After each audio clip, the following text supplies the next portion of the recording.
I want to thank Sal Skog for being here today. You worked with Mike to get here, and Mike's not here, but he might show up later. Okay. You're a photojournalist, and you've done a lot of work documenting the transgender community, it sounds like. Mm-hmm. I don't know much more beyond that, so I'm going to let you talk about yourself, and if you want Rhea to be introduced and to have her talk, that's fine too. And then just go right into your presentation. And tell us how you'd like us to handle questions too, if you've got questions. Oh, so, well, okay, so I'm a photojournalist, and in the last year and a half or so, I've interviewed about 100 transgender people, and we're going to be hearing some of the stories today. And I find what works best is if I read a few stories, and then we'll take a little break for questions and ask whatever you want. Rhea's transgender themselves. She can help answer questions, and then we'll read more stories and go back and forth questions for about an hour. Before we started, I wanted to welcome Rhea, and Rhea, you can introduce yourself. Hi, I'm Rhea. I go by they, them pronouns. I just moved here 2 years ago from to Lakewood, Colorado from Indianapolis, Indiana, and just started my trans journey about a year ago. So, and then I met Sal at Pride around the same time. So. I'm bad at thinking of things about myself, but that's, and I'm 29 years old. And we'll hear, I did interview Rhea, so I do have her story, so I'll be reading that today too, so that'll be good. Okay. Yeah, and so my name is Sal Skog, and before we get started, how many people here actually know a transgender person? Anybody? Okay, oh wow, more than half. All right, awesome. So well, I'd like to start by telling you how I got started in this project, and it really began when my two children were small. I had two girls, and I didn't want to assume that they were straight because I knew if they were gay they might face some extra challenges, and I wanted them to be comfortable in their own skin from a young age. And so one day I just so happened to have a book, and it was about a princess who wanted to she didn't want to wear the frilly dresses. She wanted to ride the horse and carry the sword and be the knight, not the princess. And so I got to the end of the book, and I said to my daughter Jamie, who was in about 3rd grade at the time, you know, Jamie, when that girl grows up, she might want to marry a girl, because some girls marry girls and some boys marry boys. And Jamie said, I want to marry a girl. I said, well, that's wonderful, Jamie. You can if you want. I think that's great. Well, I didn't know if Jamie was going to grow up to be a lesbian or not, but it did motivate me to learn more about the LGBTQ community, because I really knew nothing at the time. And when I started learning about transgender people. And when I did, I was so impressed with them, with their honesty and their resiliency, and most of all, their integrity. Because these are remarkable people who've gone on extraordinary journeys simply to be who they are. Well, then came a day I'll never forget. I was laying in bed one Sunday morning with my husband, John, and I said, you know, John, I'm going to start a project. I'm going to start photographing transgender people. And when I told him, I burst into tears. I cried hard. I cried like a baby. I just bawled and bawled. And over the next couple of weeks, every time I told someone about my new project, I'd start crying again. And I didn't understand it until I asked my counselor. And she said, well, Sal, that's your soul speaking. Being transgender is hard, and if I can help even one person on that journey and teach others what it means to be transgender, then that makes me really happy. So thank you so much for inviting me here today. Sharing my stories with you is a dream come true for me. So let's start with the stories. Oh, by the way, this is my daughter, Jamie. She is 20 now, and she's definitely gay, and she'll be the first to tell you, and she's very comfortable in her own skin. So that worked out. So this is Mateo. He lives in Minneapolis. I remember not feeling right in my body from very early on. I hated it when my mom would put me in dresses or want to do my hair. The night before picture day in the 6th grade, I cut off all my hair and came out as bisexual to my classmates, which booked me a one-way ticket to Bully Lane. Later, when I was starting confirmation classes, the teacher told me that based on my sexual preference, I could no longer attend. My mom said I would go to hell, but when my grandpa found out, he marched into that church and said, "God makes no mistakes, and if that's who she says she is, then I believe her." The rest of my family fell in line after that. And there's Grandpa. Here's another one. For years, I masked my feelings with drugs and sex. I spiraled into depression and had multiple suicide attempts. I questioned my gender identity, but after I started testosterone, I felt like I finally had the answer every time I looked in the mirror, as facial hair started to grow and my voice began to change. There's all this crap on social media about how trans people are groomers and pedophiles. It just doesn't make any sense. The world needs to see that trans people are living like everybody else. I'm a husband, a dad, a student, I'm employed, I have kids, I shop at Costco, and I go to Starbucks. It's not that we're special, we just want to be treated the same as everyone. And this is Oliver. Oliver was assigned female at birth. When I was 19, I told my brother I thought I was trans, and he wanted to know why anyone would transition and make themselves a target. I told him, it's not that I want to make myself a target, it's just that I need to be who I'm meant to be. I used to be jealous of men because men are always taken seriously. I wanted to be confident and powerful, but I was crumbling under the pressure of not being who I was meant to be. I was spiteful. Why did other men get dealt the right hand, but I didn't? Now that I'm a man, people treat me differently. I'm actually respected now, and I get listened to more at work. That's messed up. It shouldn't be like that. Because I've lived on both sides of the coin, it's made me more mindful of how I treat women. I make sure they're heard and supported, because when I was female, I wasn't listened to. And this is Coulter from Denver. When I was younger, I was frustrated that I couldn't control my gender. I grew up in a super Christian household, and I was pretty close to my mom until I came out as lesbian and later as transgender. That's when the shit hit the fan. My siblings were supportive, but my parents told me, do what you want, but we're not going to support you. You know what the Bible says about gay people. My grandma told me she wouldn't associate with me because she felt being transgender doesn't fall under God's plan. Family is very important to me, so I've built my own chosen family to fill the void. I have a drag dad who took me under his wing. He's very protective of me, and he's been there for me through everything. Everyone in my new family is under the queer umbrella, and we all have dinner together every Monday night. And Rachel wanted to be here today, but she's sick. I just got finished being sick, so I Yeah, think everyone's me taking too. turns right now. Yeah. God doesn't make mistakes, society does, so listen to me. I may have been born a boy, but I'm not a boy. I'm telling you, I'm trans. When I was in kindergarten, my teacher wouldn't allow me to play house with the girls.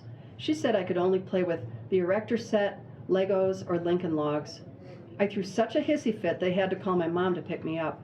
Everything changed after that. My mom wouldn't let me have stuffed animals, wear her jewelry, or dress up in her clothes anymore. I had a long career in the Marine Corps. I was married at the time, and when my wife was gone, I'd close the blinds, lock the doors, and dress in her clothes. It was freeing and satisfying, but I knew I would be court-martialed if someone caught me. Eventually, I decided to transition. Fortunately, I had mental toughness from serving in the military. You have to be mentally tough to transition, or it's going to eat you up and spit you out on the other end. When I first transitioned, I was constantly misgendered. I wanted people to see me as a woman, but what they saw was a guy in a dress. It was incredibly frustrating. After I got top surgery, the misgendering stopped. I recently had bottom surgery. People ask me what that means, and I tell them, think of it this way. They're taking an outie and making an innie. Before I transitioned, there were times when I contemplated suicide. Most of us who are trans have had that barrel in our mouth. I'm glad I didn't do it, though, because I've achieved everything I've imagined. I'm comfortable as I am. I'm living as a woman. I'm happy, productive, and part of society. My body fits me. I'm finally, fully, and completely Rachel, as God meant me to be. Well, you guys are atheists. Any questions about that? I'm atheist too, by the way. Me too. Yay! Atheists unite. Yay! Well, just being atheist, I think, is a challenge in our society. I'm not claiming it's near the challenge trans people go through. Mm-hmm. There is a certain amount of alienation that goes with the label if you actually come out, Yeah. and tell people. Yeah. Which I think more of us need to do. Can't look at you and say you're an atheist. it's a lot harder to make a subjective discrimination. Yeah, exactly. Philosophical.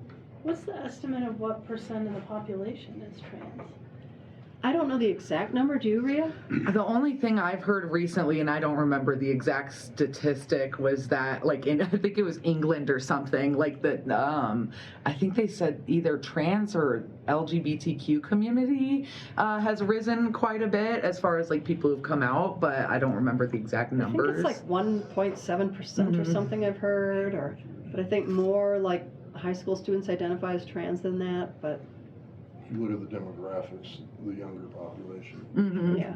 Yeah, because they're seeing it more as like something they can be like open about and. I just read something yesterday on. I wish I could remember the numbers. Yeah, I feel like I always forget the numbers. 8%, I think, for the younger demos. Not As less, older right? folks didn't have the option. Right, Right. right, absolutely. When I was growing up, there wasn't another option. So Yeah, I know, I found on- myself in a role that wasn't mine. Mhm. And then on the like the God perspective or the religious perspective, a lot of people still to this day are stifled as far as like not allowing themselves to be who they are because of like parents' religion Yep. or their religion. Religion is usually the big problem. Yeah. That's the majority of Again, it. recently there are many more people are identifying as non-church going or non-affiliated Yeah. than 10 years Yeah. ago. It's I was part of the Orthodox Church, so I could definitely say that I was happy to leave. gone up very quickly. All right, well, let's do a few more stories. This is Lemmy from Colorado Springs. He's in the military, hasn't had any problems. From first grade, I knew I wanted to be a man and that I liked girls. I had a crush on my second grade teacher, Miss Kelly. I thought if I wore boys' clothes to school, she would like me more. I met my wife when we were in college, before I transitioned. When we first met, she didn't know if I was a guy or a girl, but she said it didn't matter because she liked me so much. After I transitioned, she saw me as a man. She always tells me, "You're my big, strong man," and I say, "That's right, baby, that's right." Hang on a second here. When I transitioned, I got an insane amount of confidence. It was really exciting. People were seeing me as a man, and that's all I really wanted, to be respected for who I am. I was afraid to tell my friends that I was trans. I thought I would be laughed at, and I was worried my friends would be embarrassed to be seen with me. But when I told my best friend, Devante, he said, "I don't care if you're purple, green, or blue. I love you for who you are. I'm still going to call you Sugar, though." My family has supported me throughout the past 4 years, but this is foreign territory to my mom, and she's still having a hard time adjusting. As for me, I'm really at peace with myself. Oh. I think she might have followed me on Instagram. I think she Oh, commented maybe. on something. I'm trying to remember. I remember seeing her pop up. So this is Kat. She lives in California. I went to Palm Springs Pride this year to try to meet some trans people, and I met Kat. And Kat was assigned male at birth. Now she identifies as female. I came out 3 years ago when I was 8. I felt like I was in the wrong body, and it made me anxious. I told my parents that I felt like a girl, not a boy.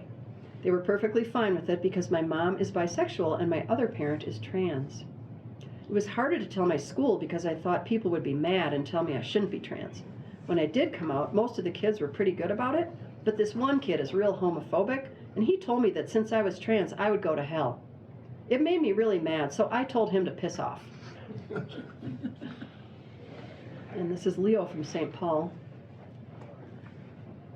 He was assigned female at birth. When I was younger, I lived my life as a tomboy. In high school, I felt like I needed to be a boy, but I didn't know how to be a boy. When I joined the Air Force, I felt awkward as hell to be in the female barracks. I felt so out of place. Once I had to wear a skirt as part of our uniform, and I hated it. I never felt so uncomfortable in my life. I was afraid to transition because I thought I might be kicked out with a dishonorable discharge and lose all my benefits. But in 2016, the Obama administration lifted the military's ban on openly serving trans troops. I transitioned, and I was surprised and extremely blessed to be treated the same as all the other guys. I'm supported all the way around, 360 degrees. My mama always told me, closed mouths don't get fed. If you have something to say, go ahead and say it, even if the whole world is against you. I don't go around telling people I'm trans, but if I hear someone talking about trans people in a negative way, I'll speak up. You can only go so far with some people, though, because some folks just don't want to learn. What part of the country is he from? St. Paul, St. Paul. Minnesota, yeah. I think that's interesting that the military, both the people I met in the military are fully accepted by the other troops. That's a big surprise to me. That's a big surprise. Or at least they haven't had any problems. Well, that is also a big surprise. I know it. My experience in the military would have been quite different. Mm-hmm. I mean, when I was in, the way those trans individuals would have been treated very differently. Yeah. Yeah, things are changing slowly. But good. Mm-hmm. Naively,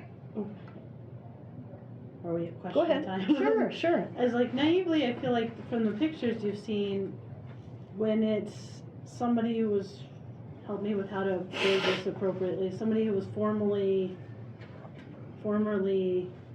assigned female who's transitioned to male and then has facial hair.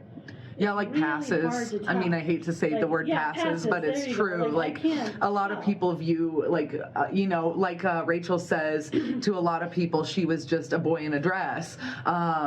And when you pass, you get treated a lot, I think, a Yeah. lot differently. Of course, there are still people who, no matter what you look like, well, like, for instance, this one girl on YouTube came out as trans, and she had been on YouTube for a long time, and nobody had any idea that's how well she passed. Like, nobody even questioned it. And of course, there are still people who will hate on her. But yeah, I think it's a lot easier when you pass, and that's why a lot of people are more Men, accepting. when people who are assigned female at birth and then transition to male, they really can pass because the testosterone really changes. Their muscles get big and they have facial hair and their voice deepens, so it's kind of hard to tell. But the females still have the male facial structure and the deep voice. Yep. They tend to be bigger, so it's a little bit harder, which I think maybe is why I've never interviewed a trans man over the age of 30, 35, but I've interviewed probably a dozen trans women in their 50s, 40s, 60s, 70s, even 80s. Wow. Yeah, so I'm kind of thinking it's because the trans men who are older don't want to come out.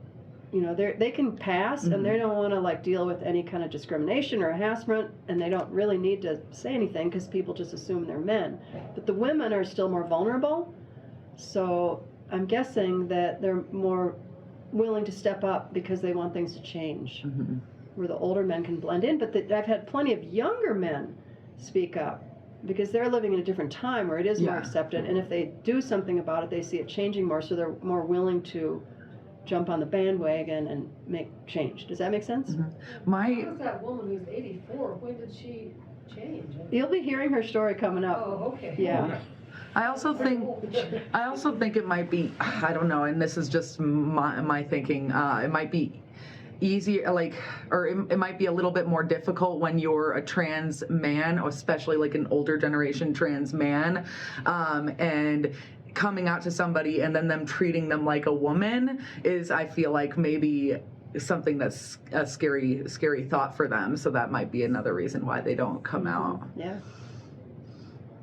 It's true, our society does tend to coddle, I don't know if coddle's the right word, but run with me, Like older women, right? patronize. Yeah, Yeah. absolutely. Yeah. Take care of. Yeah. Well, let's move on to Arides. Arides lives in Lafayette, and Arides was assigned male at birth. I was driving for DoorDash, and customers were calling me sir. I had no idea why that made me so uncomfortable, but it did. Around that time, I was seeing trans-related posts popping up on Reddit, and I began connecting the dots. I started to question whether or not I was trans. I went to a thrift store and picked out some skirts and dresses to see what it would be like to wear women's clothes. It was scary to think people might be watching me. As soon as I put on a skirt, I looked in the mirror and said to myself, yeah, okay, I'm trans. The puzzle pieces finally fit together. I was filled with feelings of euphoria, happiness, joy, and excitement. I spun around so that the skirt twirled around my legs, and I thought, oh my gosh, holy shit, this is amazing. Later, I shaved my beard and grew my hair. Long hair gives me some of the best gender euphoria ever. I never had any internalized transphobia, so I moved quickly in my transition. My family is very positive and accepting. My parents bought me hormones for my 19th birthday, and when I turned 20, my mom gave me a gold diamond ring that's been passed down to 5 generations of women in our family. So this is Jenna, and I met Jenna over the holidays, so I haven't written her story up yet, but I wanted to show you Jenna because she had body sculpting, breast enhancement, and facial feminization surgery. Have you guys ever heard of facial feminization surgery? No. So one reason men look like men is because of their facial structure, and one of the things men have is more of a protruding, this It's like bone bossed, I think is what the word is, like What is bossed, bossed forehead. Yeah, this bone right here kind of sticks out more, and so they shave that down, and they can change the shape of your chin and your face to make you look more feminine, your eyes. And so, and she also had surgery to remove fat from her belly, and they put it on her hips and her butt, so she has more of an hourglass figure now. She loves it. She's super happy. And she gave me these pictures. This was Jenna on the left before and Jenna after. Oops. And there's another one. Isn't that something? Oh yeah. Yeah. Yeah. And it's very subtle, but it Yeah. definitely, like the Yeah. nose especially. I'm trying Yeah. to study it and kind of see what's That eyebrow making- thing is the big difference. I don't know. I noticed that when I cut men's hair too, they kind of have a Oh. protruding like bone here Oh. around their ears, and I Oh. feel like that even makes it. I mean, not Uh-huh. that everybody gets that surgery, There's but this one again. It's fun to look at these. Yeah, Jenna looks great. And she was in Minnesota, so all those surgeries were paid for oh wow, by her insurance. that's Yeah. awesome. Really? Yeah, Minnesota has a really good governor. Yeah. There's one girl I follow on Instagram who just got facial feminization surgery, Uh-huh. and they did a very good job. So Yeah, it's, it makes it's a big cool to see difference. the Yeah. technology we have. Yeah. All right, this is Quinn Villagomez. Quinn was assigned male at birth. I knew when I was 5 I was completely different than most kids. I secretly wanted to wear girl clothes like cute blouses and jelly shoes. It didn't feel right to wear boy pants and plaid shirts. I knew I was a girl trapped in a boy's body. I was bullied and made fun of from kindergarten through high school. I was called every derogatory name possible. I had to hide my feelings from everyone, and I didn't have a lot of friends. In my 30s, I was in a dark place from all the bullying and not feeling accepted or loved, and I tried to commit suicide in 2014. Now I'm grateful to be living authentically and freely as a trans Latina woman. There's a lot of transphobia out there, especially towards trans women of color. I hope to educate others that it's okay to be different. I want people to know it's okay if they don't understand what it means to be trans. I want them to learn and know it's okay to ask questions. And Kiernan was assigned female at birth. I've always liked girly things like makeup and dressing up, but once puberty hit, being one of the girls felt icky and so wrong. My friends were so excited about puberty, and I was not. High school was hard. I developed bad acne, and I saw myself as an ugly, grotesque monster. I thought nobody would ever want to have sex with me. And this is a self-portrait he did in high school. I still struggle with my self-image, and seeing a proper future for myself feels harder and harder because trans people are so often represented in a negative light. I never feel like I belong in public restrooms. It feels like everyone is watching me, and I'm afraid I'll be harassed. If I enter a restroom and there's only one man in there, I'll leave, because there wouldn't be any witnesses if something were to happen to me. High school locker rooms are 100% worse. I would always change in the stall, afraid that someone would kick in the door. I was in constant fight or flight mode. If I'm good at one thing, it's being vulnerable. I'm an open book. I went through a phase where I felt like I wanted a penis or I wanted death. But now I'm getting to a point where I just don't care. The penis is not what makes a man, and people who meet me will know that. And Emmett. Emmett was assigned female at birth. I felt like a zoo animal in the small town I grew up in. It seemed like the whole town was talking about me, because they had never known a queer person before. Everyone was intrigued by me, but not in a polite way. They didn't listen to understand. They listened so they could talk shit about me. It was very dehumanizing. I decided to wear a tuxedo to prom one year, and I invited a girl to go with me. It was the talk of the town. When the school found out, they sent a letter saying that if I wore the tuxedo, I'd be suspended. My mom cried. She was scared and didn't want me to go to the prom, but I wanted to pave the way for the people that would come after me. When I arrived at the dance wearing the tuxedo, everybody cheered and broke into applause, and the principal actually apologized. My mom has definitely been my backbone through everything. We're very close. She doesn't have a judgmental bone in her body. She always says, whatever makes you happy, that's what I want. She believes in me more than I believe in myself. Everybody needs a person like that in their life, you know? When I was afraid to transition, someone told me, you're still going to be cute and you're still going to be loved. You're going to be happier than ever, so don't worry about how you're going to look, because happiness is what looks good on people. Now I live in St. Pete, Florida, and to find this welcoming community has been a saving grace for me. And now that I'm seeing changes from hormones, I've kind of fallen in love with myself. I love that kid. Don't you just love him? Oh, this is Nicole Garcia. She lives in Louisville. She was 62 when I took the picture. She's probably a little older now. I was the oldest son in a Roman Catholic family, a Roman Catholic Latino family, and I really felt the pressure to uphold the family name. I prayed for God to fix me because I wanted to be the man everyone told me I was. I had to macho up, so I got a job in law enforcement. I was trying to look like a man, but when I put the uniform on, it was like putting on a facade. I became disillusioned, surly, and discontented. Drinking was the only way I could cope. I had everything I was supposed to have, a wife, a beautiful house, 2 cars, and respect on the job. But I was on the verge of suicide. Why was I so miserable? I found a therapist and figured out I was trans. I was 43 when I told my mother. She feared that I would lose my family, my friends, and my job. She thought I would end up alone in a seedy motel, drinking myself to death, but that's not what happened. Instead, I earned a master's degree in counseling. I've worked with hundreds of transgender people. When you hear over and over that you are worthless and broken, you start to believe it. I help my clients realize that the problem isn't them. The problem is with the people telling them they're worthless. I can empathize with my clients because I understand what it's like to go through a second puberty, and I know how insanely difficult it is to come out to family. I've heard somebody scream faggot at me from a car window, and I've watched a pack of high school boys walking toward me, wondering if they are going to kill me. In my 50s, I earned a Master of Divinity. I'm an ordained pastor, a leader in the progressive Christian movement, and I serve on the National LGBTQ Task Force.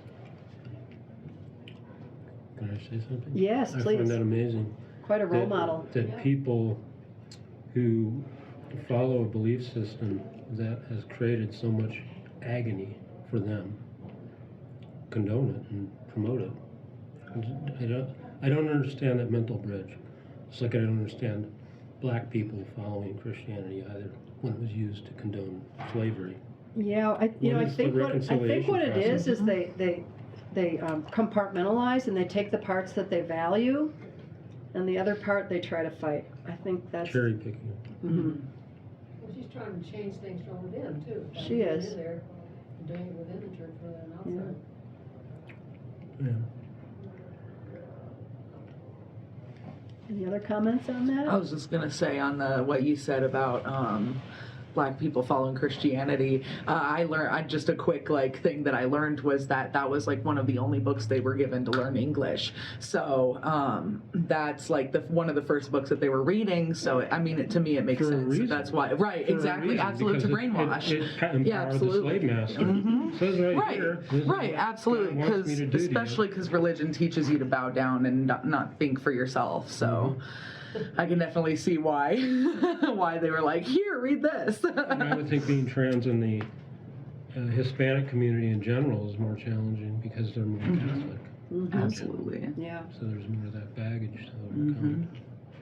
Is that what you saw? Can you make a generalization? Well, I never like asked that? particularly. No, I did go to Mexico once, and Instagram knows where you're going. So it knew I was in Mexico, and so I was getting comments on my Instagram pages from people in Mexico, and there were a lot more negative comments on my stories than there were when I was in Colorado. Mhm. Okay. Yep, definitely. Yeah. Hey, here's an interesting church one now. Lauren Strauss from Loveland.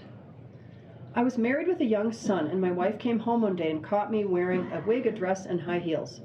I was mortified and scared to death. Everything spilled out, and I told her I'd always wanted to be a woman. My wife was angry and she said, "How could you do this to me? How could you do this to our son?" She became cold and distant and filed for divorce a month later. For the next 2 years, I struggled with being on my own. I had an enormous sense of guilt for being transgender and for breaking up my family. I joined a church. I thought that if I were devoted to the church and got things right with God, then I'd be cured, and I wouldn't be transgender anymore. The pastor agreed with me and said, "Don't worry, we'll find you a wife." He told me to keep busy so I wouldn't have a chance to be transgender or think about who I was. I remarried and tried to be a good husband, but I felt like I was faking it. I played the part, but it always felt forced. My wife took advantage of my challenges and became emotionally abusive. When I sought help from the pastor, he didn't acknowledge her abuse and he shifted all the blame onto me because I was transgender. I ended up leaving the marriage and the church, and I still suffer some PTSD to this day. All my life I was never happy with who I saw in the mirror, but I didn't realize it until I started to transition. Now I see a sparkle in my eyes that wasn't there before, and I'm very happy.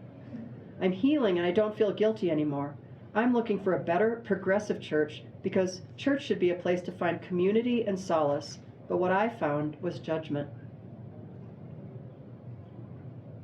So there you go. She still likes the church because it offers her community and solace, and the rest of it. Well, yeah, that's what groups like Polar Atheists and Secular Hub try to do, is provide that community without the religious insanity. Right. Presumably she's aware that there's a lot of other places to get community and solace besides church. Yeah, that's right. Yeah, sadly, in a lot of, like Midwestern states and like Southern states, it's harder to find. But even in Indiana, like we had IYG, which was like Indiana Youth Group, but it was for LGBTQ kids to meet up and have counselors and everything. But yeah, it's hard in some states to find like a group outside of like church. I don't know what state she's from, but Well, at the time she was, I don't know. She was in Colorado. I don't know. Colorado's an easier. I don't think she was in Colorado at the time. I'm not sure. So this is Paula. Well, this is actually Park Schilling. This is Park in 1961, assigned male at birth, obviously, and Park transitioned and is now Paula, who's now 80. So this is Paula's story. I didn't transition until I was 68. I waited until my whole family died off. If I had come out before then, everyone would have gone completely zonkers, and it would have put an end to Christmas and everything else. Back then, they were beating up gays, and you didn't even go to jail for doing it. I would have loved to have been able to come out at 14, but I would have gotten killed. If a kid back then started dressing as a girl, you'd probably find a body. That even happens today. That's why we have the Transgender Day of Remembrance. Before I came out, I played the part of the macho man, and I bloodied my knuckles on a lot of guys, but I never peed standing up, even in the military. It just didn't feel natural. It was kind of good that I waited to come out, because when I did, it started a whole new life for me. It was a struggle, but a happy struggle. The first night, I threw out all my men's clothes. After 2 months on hormones, I felt like I was 68 going on 14, and I started dressing like a 14-year-old too. That cute little outfit with the pink dress and the pink fringe panties? Oh my God, yes! Here she is today. Now I'm finally free to wear whatever I want and do whatever I want. I'm trans. If people don't like it, I don't give a shit. My love life hasn't gone so well though. I try to remember the good times when I did have a partner. I had a girlfriend once and we were really meant for each other. Not to brag, but our love life would go on for hours. Like an idiot, I told her who I really was, and she couldn't handle it. I haven't had a partner in over 40 years. Sometimes I get so lonely that I get suicidal. I've been crying so much that I need to buy some doggone stock and Kleenex so I can get my money back. And Ellie Krug. At the time I transitioned, I owned a law firm representing some major national firms. I wrote a letter to my clients explaining what it means to be trans. I asked them not to fire me, but they did, and I had to close the firm. At the time, trans people weren't very visible, so I started speaking at churches and other small venues. I wrote a memoir and built a new business, and now I go across the country speaking about human inclusivity. I've given more than 1,000 talks since 2009. I teach people how to be welcoming and accepting to anyone who is different. She's also on the school board in her small town, Minnesota. And this is Rhett from Greeley, assigned female at birth. I try to limit my professional connections on social media to people I can trust, because if I let people in too soon, they can use my information in horrible ways. I had a manager who found out I was trans by stalking my mom on social media. She outed me to the entire workplace, and I started getting rude and inappropriate questions from coworkers. One started pestering me about how I have sex. I filed 4 complaints with Human Resources, but nothing happened. It was a relief when I switched jobs and got a new supervisor. When he found out I'm trans, he said, now I'm really glad I hired you, because if you're strong enough to put up with the bullshit that comes with being trans, you're strong enough to put up with the bullshit of this job. Rhea, you've had some trouble on social media, right? Yeah, absolutely. I was just thinking about that, just like the, there was something specifically you said, and then my brain has just went another way. But Getting the stalker. Yeah, I have a I used to be on YouTube, like 10 years ago was like the last time I posted on there, and a lot of like my journey as far as the religion I was a part of, but also like my gay journey at the time, was I would be open about it, and somebody discovered me on there and has been trying to like send me stuff about how it's wrong to be gay and the religion I used to be a part of that I left. And then they started sending me CDs and DVDs. I find out they're like 20 years older than me, and that they're just trying to like fix me, I guess. And I don't even know who this person is, but you know, I get a lot of like judgment from people that I know, and then like to be online and try to be who I am online, and then still have like people find my address and taunt me like that is like just crazy. But yeah, and then I don't remember if it was this story or a last story you just said. I think it was this one you just said. My dad would always blame me and be like, well, oh no, it was the one who went to church, the 80-year-old, I think, or the 60. My dad would always say, well, you basically are asking for it by being this way, by like dressing this way when I'm treated like certain ways. So it's hard to like be yourself when you're being told that it's your fault that you're like that. So then even in this online situation, like part of me is like, well, maybe I just asked for it by like being who I am online. But No.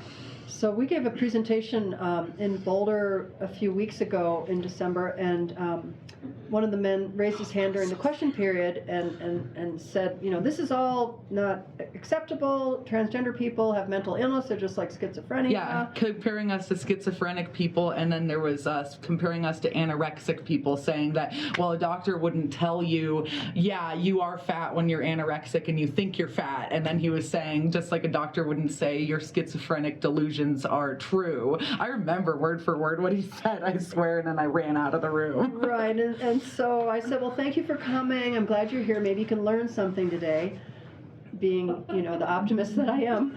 And then the next round of questions, he, you know, raised his hand and he said, you know, this is, what did he say? About the, plastic surgeons are, you know, it's been documented that they're making money off cutting the genitals off children, and this is unacceptable. And I'm writing a book about this, is what he said. I was like, you're writing a book about this? And he said, I'm from Syria, and we don't have any transgender people in Syria. And the whole audience started laughing. Yeah, I kind of lost it then, because I was just like, the only reason you don't have trans people in Syria is because you either kill them or you threaten to kill them, and so of course they're not going to come out. And I wanted to say that too. I was so scared of this guy. I was wondering if he had a gun. Exactly, and I ran out of the room. I was gone for like 45 minutes because I was having a panic attack, because like I was imagining him just like coming in and killing, and not that like, you know, obviously it had nothing to do with his race or anything or where he's from, but just the way he said in Syria there are no trans people. I was like, are you gonna like wipe us out here too? Like, it really brought it home to me what it really like, what it's like to be trans and put yourself out there. It's like dangerous. Yeah, absolutely. And I felt very comfortable coming here when you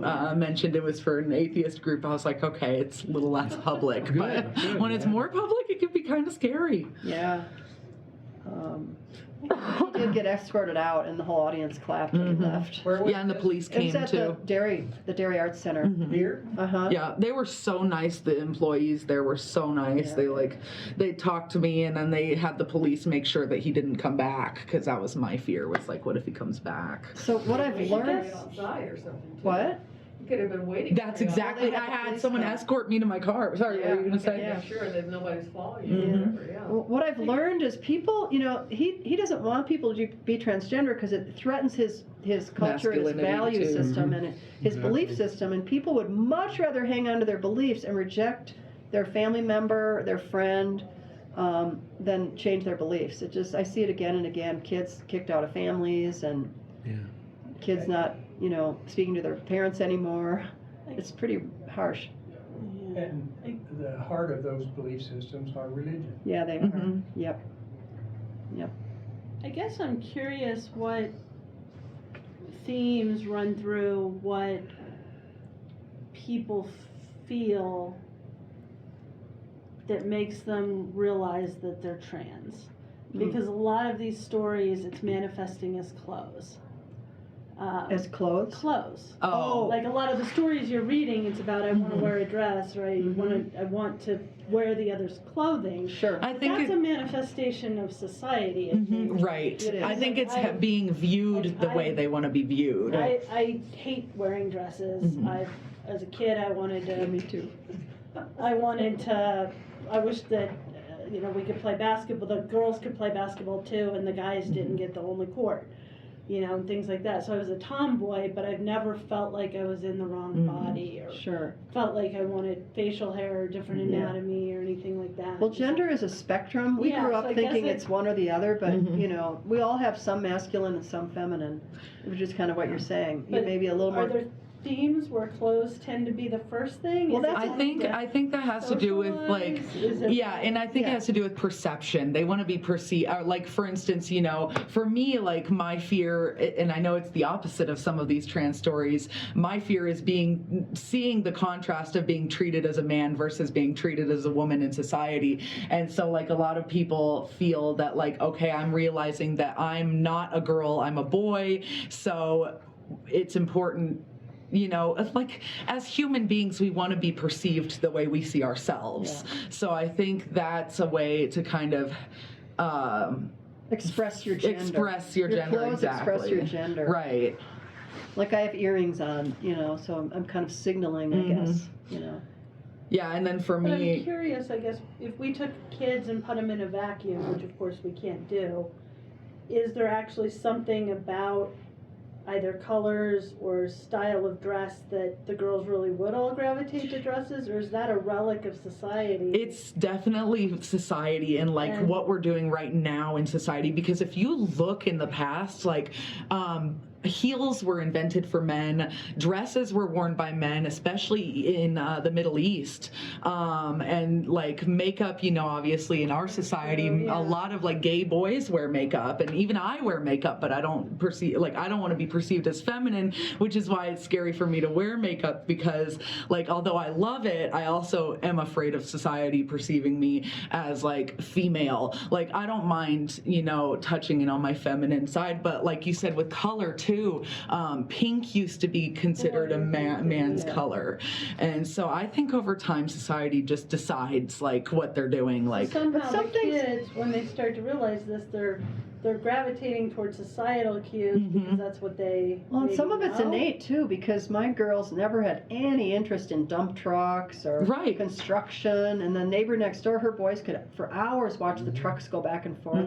So some of it's Yeah, I think so, I'm too. not sure. yeah, my friend Joe, who identifies as a man, as him, and he's a gay man. He loves Barbie so much, and he said when he was a kid, he wished he could have played with Barbie. Now he collects like an absurd amount of Barbie dolls, but yeah. So I mean, I see what you mean, and I think it has a lot to do with like how society perceives a woman versus a man. And I guess I was, as a kid, I didn't have any interest in Barbies or trucks. Mhm.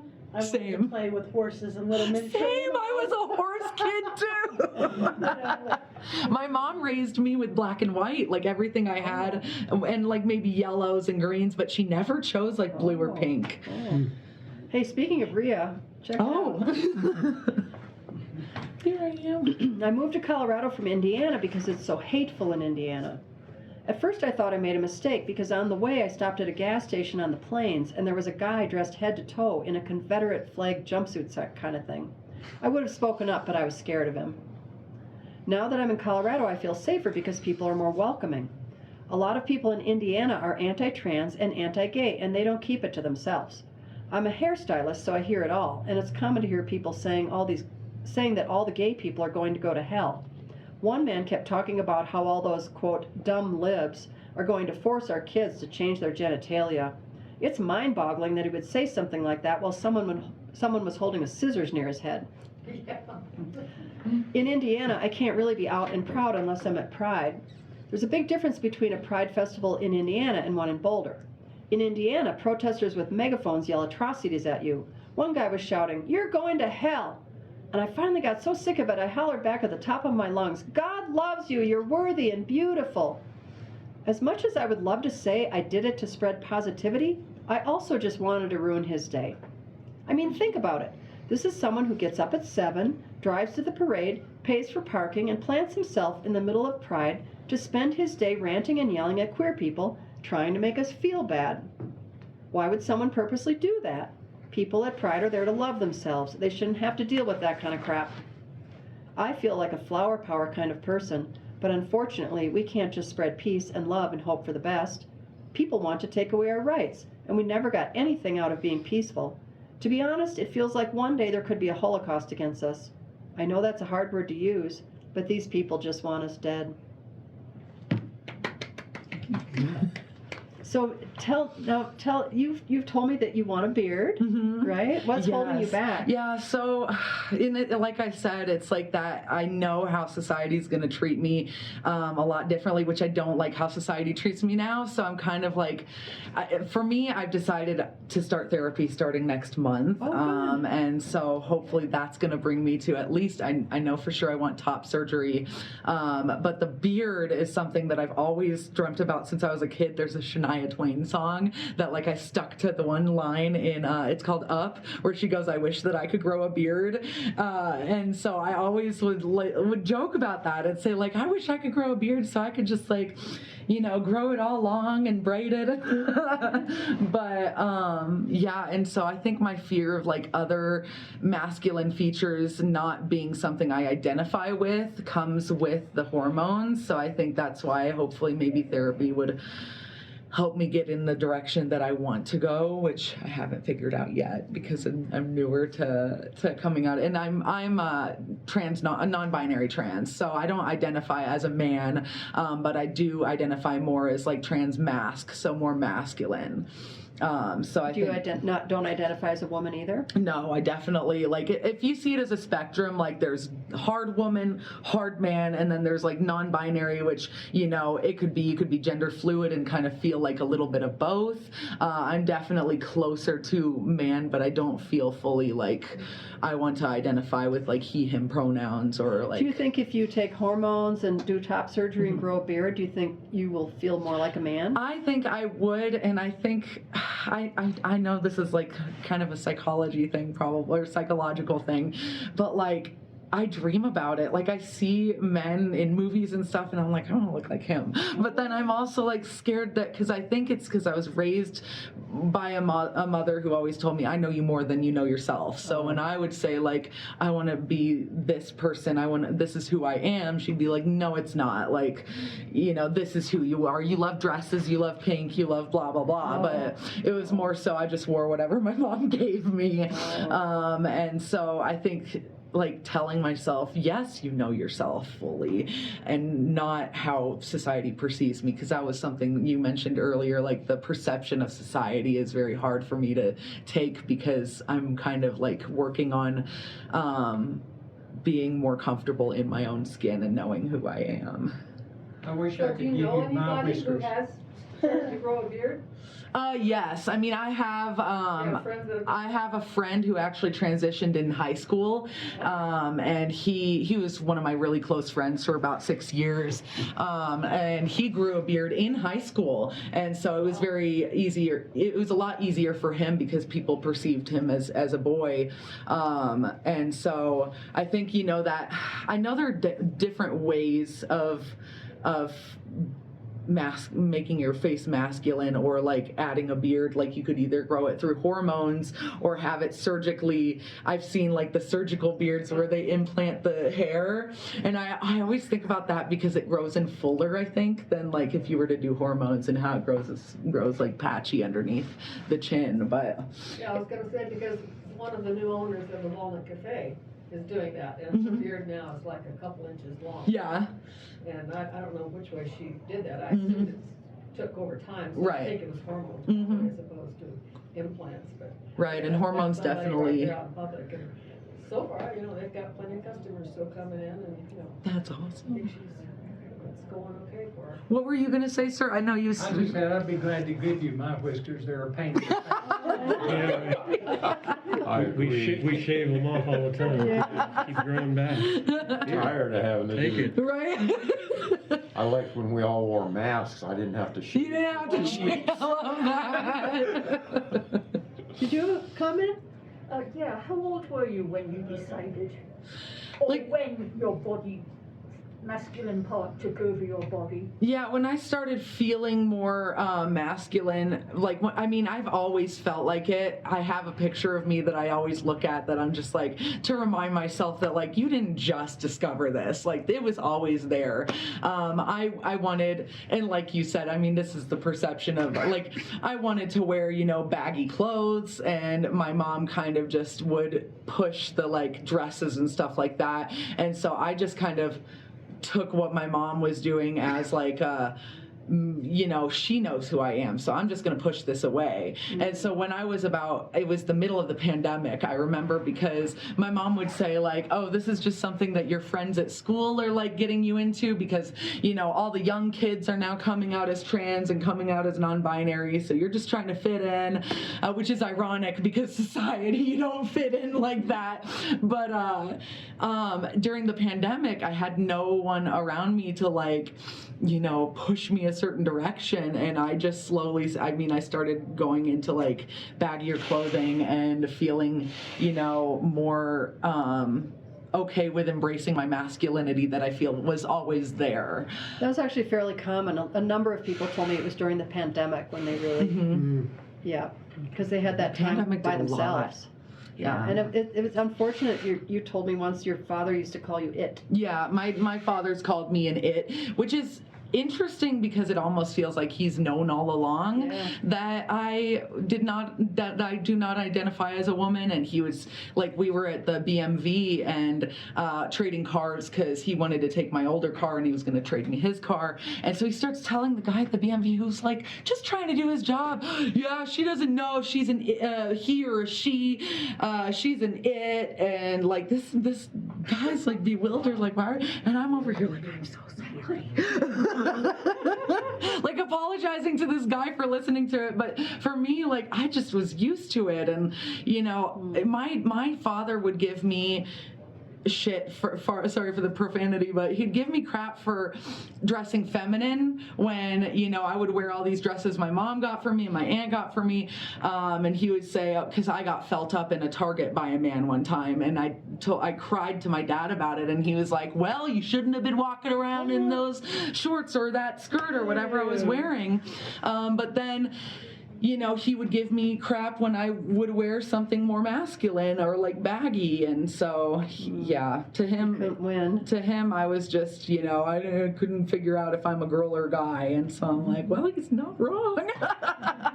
But So he saw it early on. yeah, he did. Your And mom I think probably did too, and she didn't like it, so she Yeah. forced the dresses on you. I wonder if that's it too. Yeah, absolutely. And I wonder if my aunt saw that too, because there was one time where she gave me a brownie, and I knew it had some fun stuff in it, and it was a lot. And then she takes me to the mall. She's like, I'll buy you whatever you want, and she starts throwing these dresses over the fitting room door, and I'm just like, sure, whatever. And so I end up with this bag full of dresses, and then I feel like, oh no, I can't not wear these. She spent all this money on these dresses.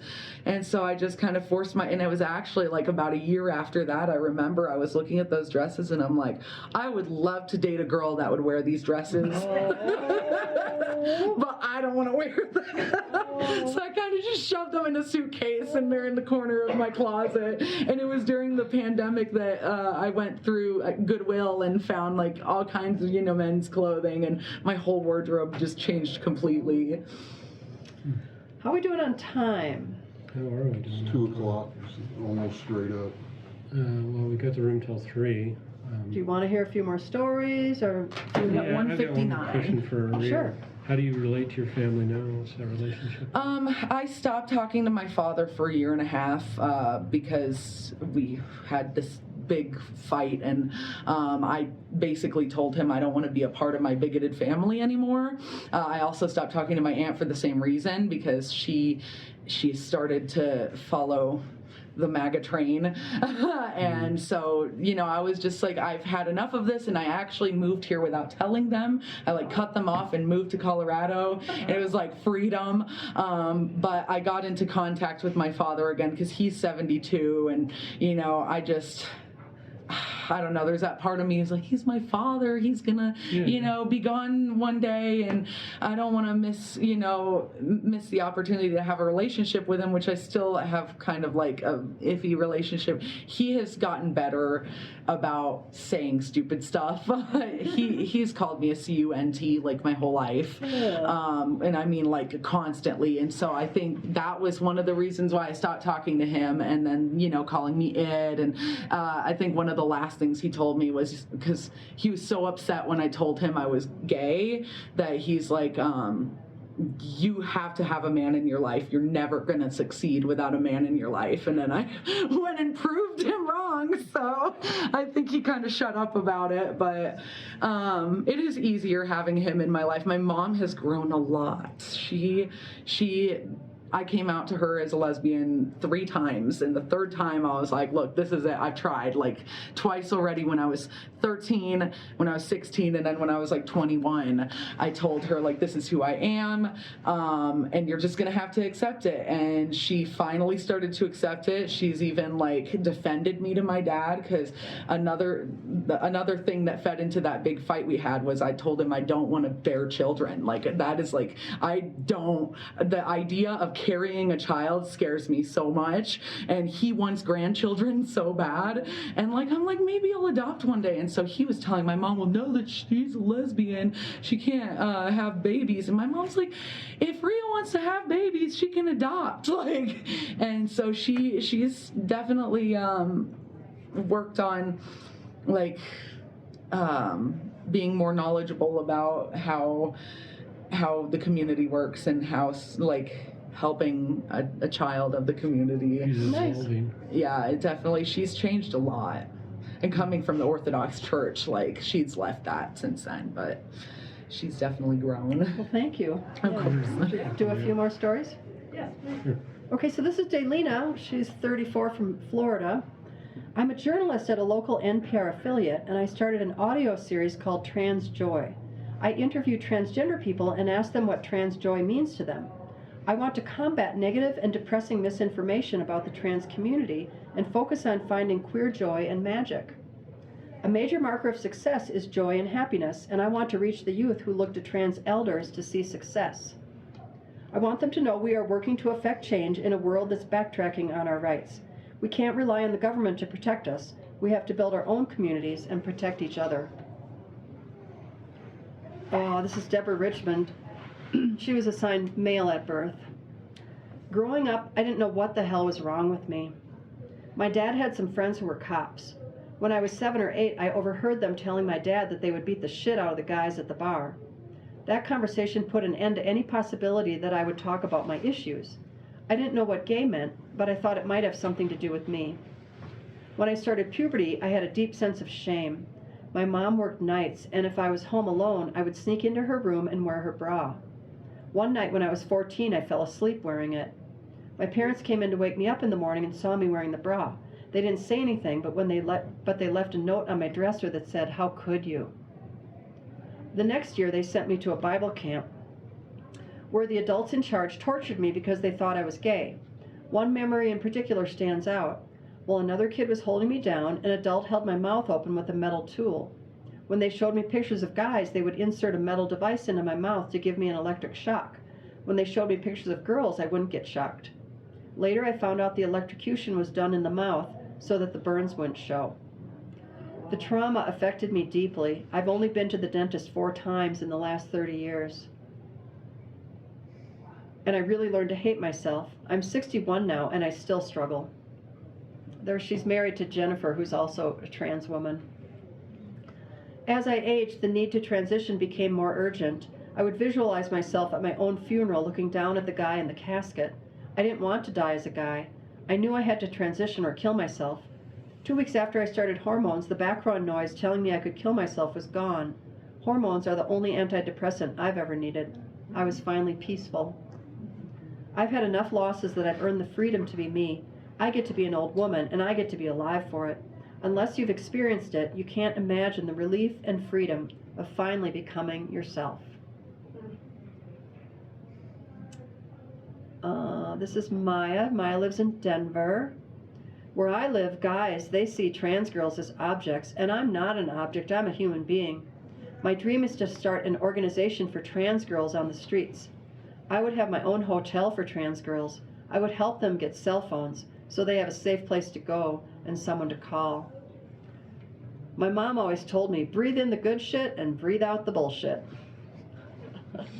Let's just do a couple more. Oh boy, there's so many. It's really hard. Well, we'll do this one because... Yeah, like Lindsay's story. Lindsay, yeah. It's so beautiful. So Lindsay was assigned female at birth. I'm a pastor's kid, and by age 7, I knew inherently that it wasn't safe to be myself. I kept my identity under wraps because I knew I would lose my home, my security, and my family if I were to tell my parents how I felt. My parents are conservative, evangelical Christians. They homeschooled me and used web blockers, so I never learned about queer people. I was immersed in the church, and although I knew I was different from people around me, I still internalized what I was taught. I saw myself and other queer people as sinners. When I was 17, I was publicly outed by 3 of my closest friends. Within a week, I lost most of my relationships. Nobody wanted to ask me what my perspective was or what being queer meant to me. I was like a ghost to them. Church leaders loudly and aggressively associated queerness with pedophilia and considered me a sexual sinner, so I was sent to conversion therapy to be healed of my sexual perversions. I was grouped in with convicted sex offenders that the church let off with a slap on the wrist. It was traumatizing, especially because the men running the program were people I had known and trusted my whole life. The experience left me extremely depressed and suicidal. At 18, I was kicked out of the house without any resources. For a couple of years, I lived in a car and on friends' couches. Being trans instilled in me the necessity of community, so I created a new family. My queer family offers me tenderness, affirmation, and love, and I feel safe in my body when I'm with them. He's also in St. Pete, which does have a really nice queer community. My parents are still unwilling to hear a perspective outside their own. It's exhausting to try to have a relationship with them. Now that I'm older, I hold less malice towards them. I've learned that hurt people, but love is the rebel song. You know, out of about 100 people I interviewed, 3 had gone to conversion therapy. So I'm not going to read all the stories. I have a little slideshow at the very end for a few minutes, but maybe I'll just do a couple more. Did they tell you what conversion therapy entails? Yeah, they try to get you to not be trans or gay. And I would... Thing like open your mouth and shock yeah, you? she had that. They try to, I don't know, they force you, they try to get you to admit that you're not gay anymore, not trans, and they... I would recommend watching the movie, But I'm a Cheerleader. I don't know if it's like 1,000% accurate. It's about a girl who's sent to conversion therapy, and it's kind of a comedy. I love the movie. And one of the things that they had was also the electric shock. So I've heard from a lot of sources that electric therapy is considered one of the things that they do, and then also the showing you pictures of girls versus boys and trying to teach you to go that way. The name of the movie again? But I'm a Cheerleader, and it's from the 90s. And I was gonna say also, I find it interesting that a lot of, like what Lindsay said, a lot of the time in the church community, LGBT and trans people are grouped in the pedophile, like they consider us as pedophiles. I find it interesting because the Bible was changed in the early 1900s. The verse in the Bible said, a man shall not lie with a boy, as in pedophilia is wrong. And it was changed to a man shall not lie with a man. Really? And so that's how they started pushing the homosexuality and everything. Before the 1900s, it wasn't really a thing that they hated on people for being like that. But yeah, the early 1900s is when they changed the verse in the Bible from pedophilia to homosexuality, which I find interesting. I don't know. They changed the translation of it, because there's so many translations of it that I guess one of the translations of the Bible was changed to say man shall not lie with a man instead of boy. In your interviews, did you come across folks who sort of oscillated in their gender identity, or were most of them pretty sort of solid from kind of whenever they realized? Yeah, I didn't really come across people oscillating, no. But yeah, maybe I'll read you this story about. These are all so great. It's hard not to read them all. Let me tell you, these guys are brothers.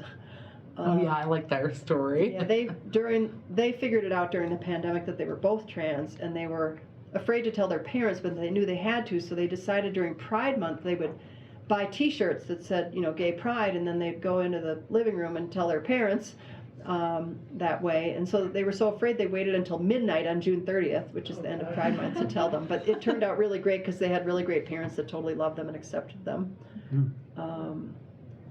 And I like her story too. Okay, I'll read that one then. She's pretty amazing. This is Evelyn. So Evelyn was assigned male at birth. Evelyn used to work at 3M, so she got me a connection. So I'm going to be speaking to all the employees of 3M, plus employees of Target, Best Buy, and Ecolab in April. Oh my gosh. Yeah. Wow. Yeah. Good luck. Yeah, thanks. When I was 21, I met my future wife, and I came out to her a month after we met. It was 1980, and the term transgender didn't exist. So I told my girlfriend I was a transvestite, even though it didn't feel quite right. She asked me what name I wanted to use, and when I heard her call me Evelyn, I knew it was right. Eventually, I started dressing as a woman on the weekends, but stopped when I started teaching martial arts. The kids looked up to me, and I didn't think I would be a good role model if they were to see me as the person I truly was. I suppressed my feelings and just stopped being me. So this is Evelyn on the left, and that's their engagement picture. I sought help from a therapist because my heart wanted to transition, but my mind wouldn't go along. The therapist told me that I wasn't a good candidate for transition and to, quote, put those thoughts away. At the time, there was something called gatekeeping, and they wouldn't consider you for transitioning if you weren't the epitome of stereotypical femininity. 10 years later, I found a more knowledgeable therapist, and within a session or two, I was diagnosed with gender dysphoria. After decades of suppression, I finally heard what I wanted to hear, but it still took me a couple of months and more sessions with my therapist to finally admit to myself that I needed to transition. By then, I'd been married for 38 years, and my wife was dying of cancer. When I told her I wanted to live full-time as a woman, there were a lot of tears, and she gave me her blessing and said, I know it's something you have to do. I just wish you my best. When I started HRT, I felt a huge weight lift off my shoulders that I hadn't even realized was there. And when my insurance company approved my bottom surgery, I cried tears of joy. When I came out, friends I'd known for decades said they saw the real me. They saw my happiness and they saw my freedom. I used to have to work at smiling for photos, but now smiling seems to come naturally for me, in photos and in life. She's 64. In answer to your question, no, I think people know what their gender is. I mean, when did you know that you were a girl, right? You just kind of know. I think it's the culture and what people, like your mom was, your mom was telling you. So you get all these messages and then you get confused, but you really do know because it's an inner knowing. Because gender's in the brain. It's not, it's not your body parts. Yeah. Mark and I have had conversations about this of sort of kids and when something is a phase versus when something Right. is, I went through a phase where I dressed super feminine. I wore a lot of makeup and black and almost a little teeny bit gothy with the makeup, and then another phase where I was dressing like a total taunt, you know what I mean? And it's not personalizing it, but kids go through phases where they, and how do you, I guess, how do you kind of know when it's more than a phase? Is it sort of the persistence of it over time? Well, what they say, your child is transgender if they are consistent, persistent, and insistent. Consistent. Yeah. And that's how I was. persistent, Okay. insistent. Because for me, it was very much, my mom would tell me, it's a phase. I have all my diary entries and I've gone through them and I've seen, when I started to question, who I mean, at the time I was identifying as a lesbian because I didn't really know a lot about transgender. And when I found out about transgender, I started to feel like it's hard to explain because, like you said, gender isn't really clothes or what we wear. That's just how we express ourselves, exactly. And so it's hard to explain like how you figure it out beyond the clothing. You just kind of, like you said, you're persistent about it, and it's like you question. For me, I questioned, oh, maybe this is just a phase. And like with being non-binary, I really shoved that down because I convinced myself it was a phase. And then I realized it just kept coming back, and I would just become more depressed, like the more I would just push that away. So that's Did you- the persistence. Yeah. Did you have a question? Yeah, so just say for instance there's a couple and they're gay, living together. Mhm. I'm trying to understand at what point one of them, decides they're trans. I mean, I can't understand the difference. Yeah, like the difference between like being gay and being trans, Yeah. and with like, Well, gay is who you go to bed with. It's who you're sexually attracted to. Being trans that's about your gender is about who you go to bed as, who you are as a person. It's not about your sexual attractions. In fact, I've interviewed 100 people. I've never once said, "Are you gay? Are you straight? Do you like girls or do you like boys?" I never ask them that because I'm not interested in their sexuality. I'm interested in their gender, and that they're two different things, and people get them confused. Yeah. and I have met a few trans women that they identify as women, but they just aren't really labeling who they are sexually, because they might still be with a woman, but they don't want to identify as a lesbian, even though they identify as a woman. So that's why it's kind of like there's a big separation there, because it just depends. I think it's hard to explain it in a very like solid way, because everyone's so different. Everyone's experiences are different. Like for me, I mean, I can't say when I was 4 years old I knew, but I know like my friend Kyle, who was transitioning through high school, he knew, like I swear, like the moment his mom put a dress on him when he was like 4, he just would rip it off, and just like that was one of the things that his mom being as accepting, and like you were with your daughters, like you might be this way, you might be this way, I don't want to push you either way, I'll let you figure out who you are. Over time, the persistence of wanting to be masculine and then learning that he wanted to full on transition just came at a young age, but it just differs per person. Never felt like a girl. No, I can't ever remember feeling like a girl. So I assumed the only other option was I must be a boy. Right. But then there was this obvious fact I couldn't change my body. Are you transgender? Yeah. I'm Oh, nice. non-binary too. Awesome. I love transgender people. Yeah, I'm in the middle. Same here. Well, I'm in the middle to the side a little bit. Yeah, I'm more to the men's side.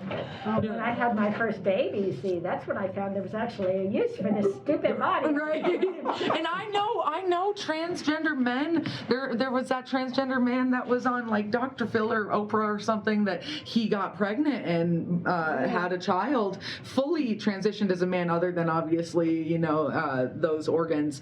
Well, when you stop taking testosterone, then your body, you get your period back. And, Yeah. Yeah. Yeah, because you can Yeah, you can give birth as a trans man. And I don't think that takes away from them being a man. So I think, and this is what I was going to say earlier, is that like gender is literally made up by society.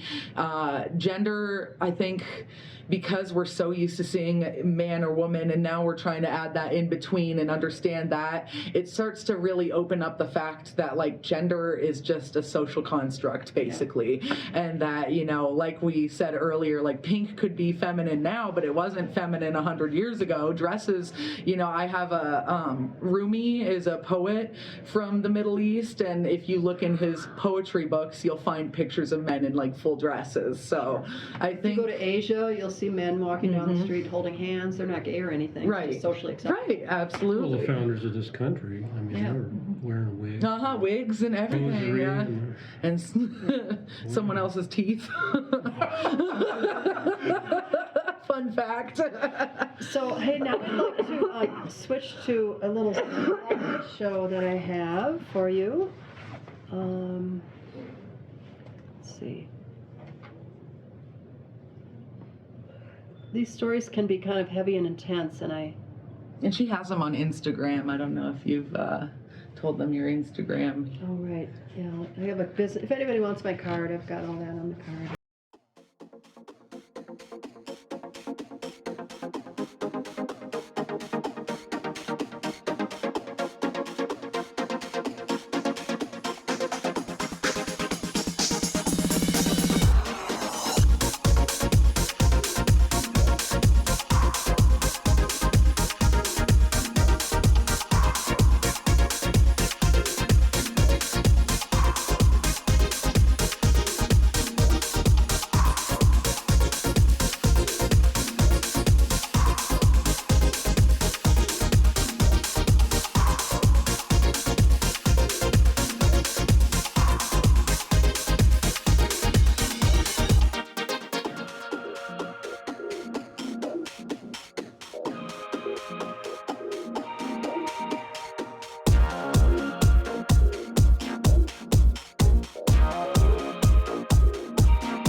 All right.